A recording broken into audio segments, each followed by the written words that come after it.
Welcome back to All This Math. This is Professor Parker, and on this lesson, we are going to be solving a system of equations with three variables in it. All right, a system of equations with three variables in it, sometimes known as a 3x3 system of equations. All right, because there are three equations, and each equation has three variables in it. In this case, we got x and y and z. All right, so this is how we do it. We got to pick a variable to cancel out. So it could either be X, it could be Y, it could be Z. Something got to go. One of them got to go. Does it matter which one go? No, it does not matter. If you want to get rid of the X's, get rid of the X's. If you want to get rid of the Y's, get rid of the Y's. If you want to get rid of the Z's, get rid of the Z's. It's completely up to you. All right, you have that power, you have that option, you have that choice. Okay, now what I'm gonna do is I'm gonna get rid of the Z's. I'm gonna get rid of the Z's. All right, and that's how I'm gonna do it. I'm going to match up the first equation and the second equation. I'm going to match up the first equation and the second equation. Okay? Typically, what I do is, I just match up the first equation and the second equation, and I combine those, and I create another equation that only has two variables in it after I cancel out one of the variables. Because I started out with three, I cancel out one, now I'm left with two. Then I combine the second and third equation, put them together,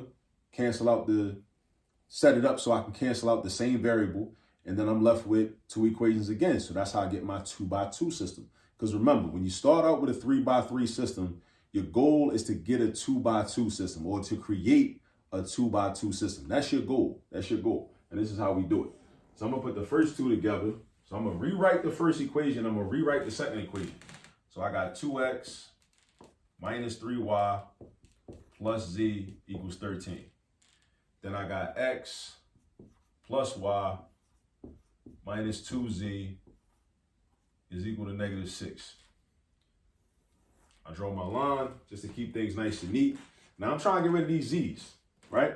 If I just add these z terms, they're not going to cancel out. So that means I got to do a little bit of massaging, you know what I'm saying? A little bit of manipulation, right, to this. So what I'm going to do is I'm going to change this z to a positive 2z. Because if this becomes a positive 2z, then these z's are going to cancel out. Now, how do I change that to a positive 2z? I multiply it by 2. But another thing, I can't just multiply the z by 2. I got to multiply the whole equation by 2. So this whole top equation is going to get multiplied by 2. So I draw parentheses and I write a 2 next to it. All right? So then I'm going 2x times 2.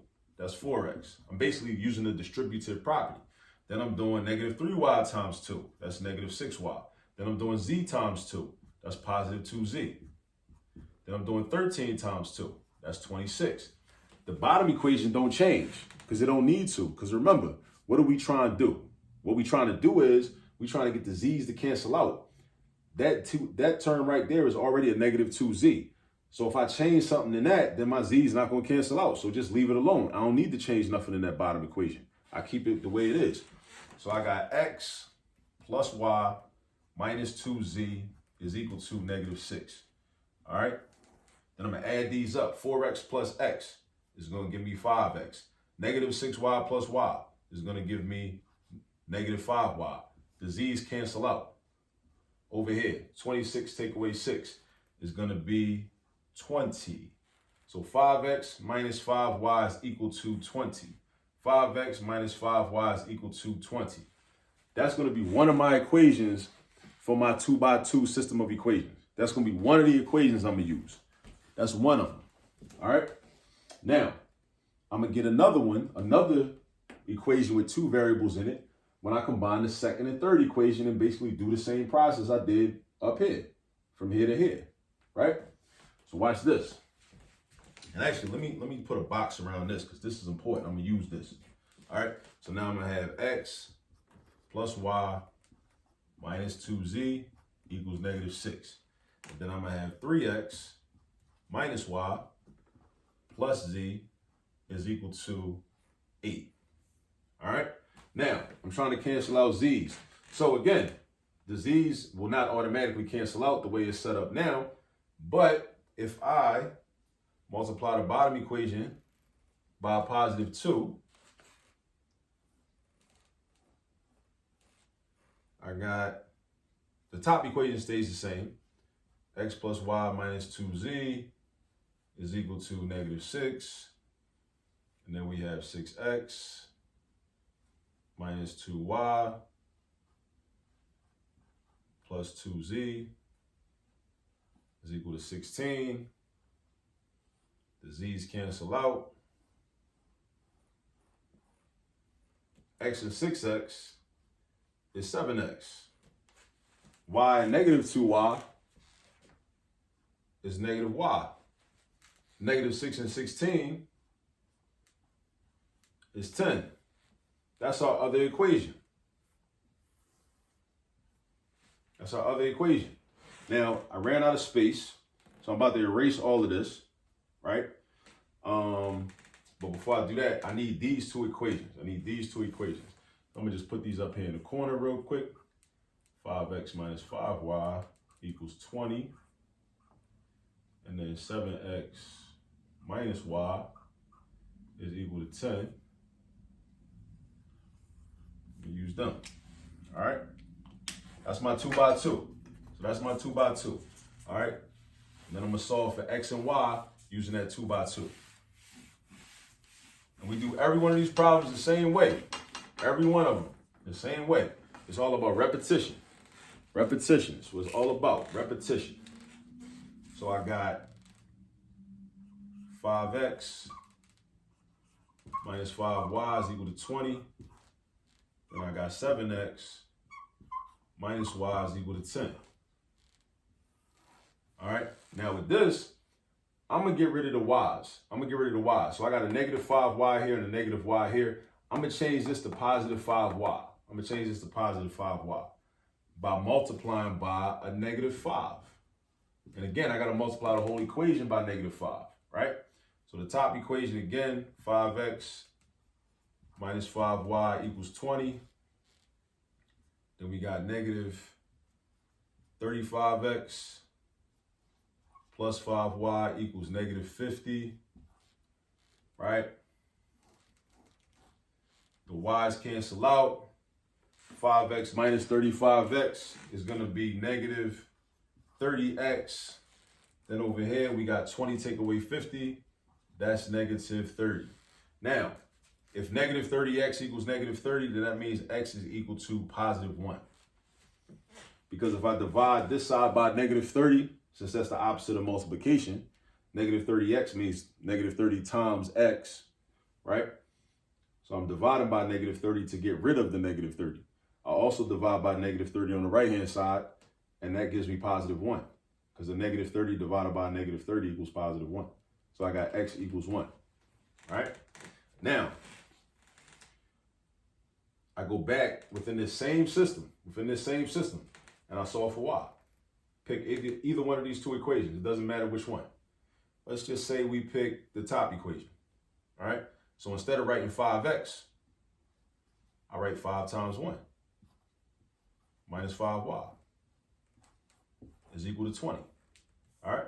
So then I got negative 5y is equal to 15. Now let me stop right there, because some things changed, right? And I didn't show all my steps. I didn't write all my steps. But let me break it down for you.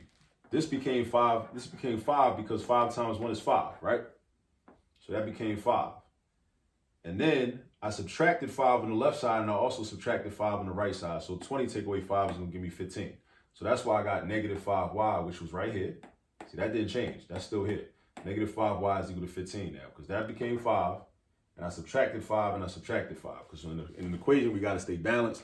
Whatever you do on the left-hand side, you got to also do on the right-hand side. So that's why I got 15 over there. Now, how do I get rid of the negative 5? Because I want to get y by itself, because that's how you solve for a variable.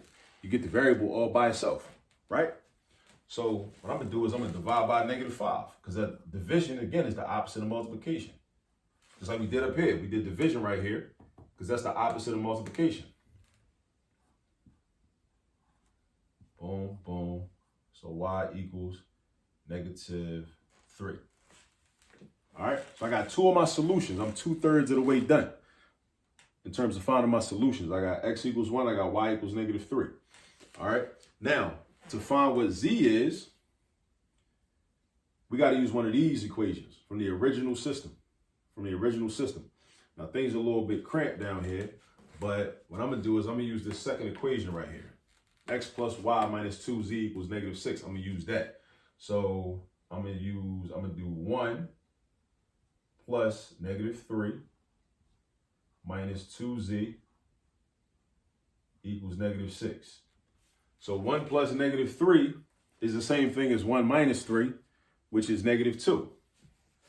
So we got negative 2 minus 2z is equal to negative 6. And then we got negative 2z is equal to negative 4. Now, equal to negative 4 because you add 2 on the left, add 2 on the right. Add 2 on the left, add 2 on the right. Negative 2z is equal to negative 4. All right? Now, then we're going to have z is equal to positive 2. Because you divide this by negative 2, and you divide this by negative 2. Divide this by negative 2, divide this by negative 2. That gives you a positive 2. So these are 3 solutions. We got our x, we got our y, we got our z. X, y, z. But we're not really finished because you should always check your work to confirm that your answers are correct. So let's do that. So if we think our solution is 1, negative 3, and 2, right? Let's do 2 times 1 is 2, plus 9, because negative 3 times negative 3 is plus 9. So that's 2 plus 9 is 11, and 11 plus 2 is 13. So it's good with the first equation, but we got to make sure we're good with the second and third equation too. So we got 1 plus negative 3 is 1 minus 3. That means these combine to make negative 2. So that's negative, these are negative 2, and then this is going to be negative 4. So negative 2 plus negative 4, or negative 2 minus 4, does equal negative 6. So it's good for that one. Then we go to the third equation. 3 times 1 is 3, minus negative 3 is the same as plus 3. So that's 6. And then 6 plus 2 is indeed 8. So this is a good answer. This is the solution. 1, negative 3, and 2. 1, negative 3, and 2. That's the solution to this. So again, another 3x3 system where basically we decide what variable we want to cancel out. We combine 2 of the equations at a time. We cancel out that variable with the goal being to create a 2x2 system of equations. You got to create a 2x2 system of equations. Then you solve a 2x2 the best way you know how, right? The best way you already learned how to solve a 2x2 system. If you need a refresher on how to solve 2x2 systems, there's a playlist within the All This Math YouTube channel that you can go to and access examples of how to solve 2x2 systems of equations using the elimination method and as well as the substitution method. All right. And then once you solve for the 2 variables that are in the 2x2 system, then you pick one of the original equations, either any one of the 3, and you go back, plug in the numbers that you already know and you already figured out, and you solve for the 3rd variable that you don't know. That's about it. All right. So I gave you the guide, right? Use this video as a reference. You're really going to learn it and master the skill by going and getting practice. So ask your teacher, your professor for more practice. If they don't have it, they don't have practice for you, go online and download some worksheets that deal with solving systems of equations with 3 variables in it. All right. Because that's how you really learn. You learn math through practice. All right. Now, till the next video, you go get some practice. Peace.